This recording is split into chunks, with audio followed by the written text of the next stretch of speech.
નમસ્કાર, હું પ્રદીપ મોગે, નિવૃત્ત પોલીસ કર્મચારી. આપની સમક્ષ આજે મારો આ પહેલો વિડીયો છે અને આપની સમક્ષ એક સેવા કાર્ય દાનની અને અમને જે પ્રેરણા મળી છે તેની વાત કરવી છે આપને. અમે હાલમાં જ ગઈ તારીખ 13ના રોજ ભરૂચ શહેરમાં અલગ અલગ જગ્યાએ ઠંડા પાણીના જગની સેવાઓ ચાલુ કરી કે જેથી જાહેર જનતાને, ગરીબ લોકોને, આવતા જતા રાહદારીઓને, લારી ગલ્લાવાળાને, બધાને જ રિક્ષાવાળાઓને બપોરના સમયે કાળઝાળ ગરમીમાં ઠંડુ પાણી મળી રહે તે માટેની અમારો આ પહેલ, આ સતત અમારી 3જા વર્ષે આ સેવા કાર્ય અમે કરી રહ્યા છીએ અને આ 3જું વર્ષ છે અમારું. અને એ માટે અમે આ સેવા ચાલુ કર્યા બાદ અમારું પ્રથમ ઇન્ટરવ્યૂ દિવ્ય ભાસ્કરના શ્રી પ્રકાશભાઈએ લીધું ને ત્યારબાદ અલગ અલગ મીડિયા અને સમાચાર માધ્યમો થકી આ સમાચાર વહેતા થયા, જે બદલ હું તમામ મીડિયા, પ્રકાશભાઈ અને સમાચાર માધ્યમોનો ખૂબ જ આભારી છું.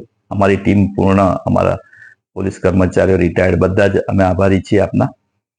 અને અમે જે આ સેવા કાર્ય ચાલુ કર્યું તો આ સમાચાર માધ્યમોમાં જે સમાચારો પ્રસિદ્ધ થયા તેના થકી હાલમાં શ્રી એએસઆઈ શ્રી જીતેન્દ્રભાઈ, જેઓ ટ્રાફિકમાં ફરજ બજાવે છે અને તેઓ યુનિફોર્મમાં હતા એટલે તેમને એક કાકા મળ્યા.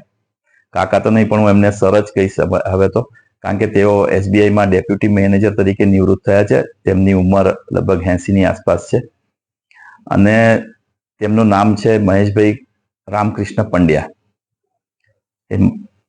મહેશ પંડ્યા સર મારા જીતેન્દ્રભાઈને મળ્યા. તેઓ પોલીસ યુનિફોર્મમાં હતા એટલે એમણે કહ્યું કે તમારું જે આ રિટાયર્ડ પોલીસ ગ્રુપ છે તે એક સારું કામ કરે છે અને મારે એમને કંઈક દાન કરવું છે. જેથી તેમણે, જીતુભાઈએ મને ફોન કર્યો અને આ વાત કરી. મેં શ્રી મહેશ કાકા સાથે પણ વાત કરી. તેમને કહ્યું કે આ માટેનો ફાળો ફક્ત, મેં એમને કહ્યું કે અમે ફક્ત રિટાયર્ડ પોલીસ ગ્રુપ જ આ ફાળો ઉઘરાવીને અમે આ સેવા કાર્યો કરીએ છીએ, અમે બહારનું દાન લેતા નથી. એમણે મને કહ્યું કે મારે દાન તમારા ગ્રુપને કરવું છે, પરંતુ તેમને મેં આ વાત કરી, પરંતુ તેમની ઘણી જ અમારી સાથે વાતચીત થઈ ને તેમણે એમની ઉત્કંઠા બતાવી, તેમની ઈચ્છા બતાવી, જેના થકી અમે આ ગ્રુપે અમે આ તેમનું દાન સ્વીકાર્યું અને તેઓ અમારા માટે પ્રેરણારૂપ બન્યા. તે બદલ શ્રી મહેશભાઈ પંડ્યાનો અમારો ગ્રુપ આખું અમે આભારી છીએ. અને ખરેખર અમને આવી પ્રેરણા મળી અને આટલા સિનિયર માણસથી મળી તે બદલ પણ ખૂબ જ અમે આભારી છીએ. કહેવાનો તાત્પર્ય એ છે કે જ્યારે અમે રિટાયર્ડ પોલીસ કર્મચારીઓ આ કાર્ય કરી રહ્યા છે તો હાલમાં જે પોલીસ કર્મચારીઓ કે જીતુભાઈ યુનિફોર્મમાં હતા ને તેમને તરત જ કાકાએ કહ્યું કે ભાઈ અમારે આ રિટાયર્ડ પોલીસ ગ્રુપને એક દાન કરવું છે.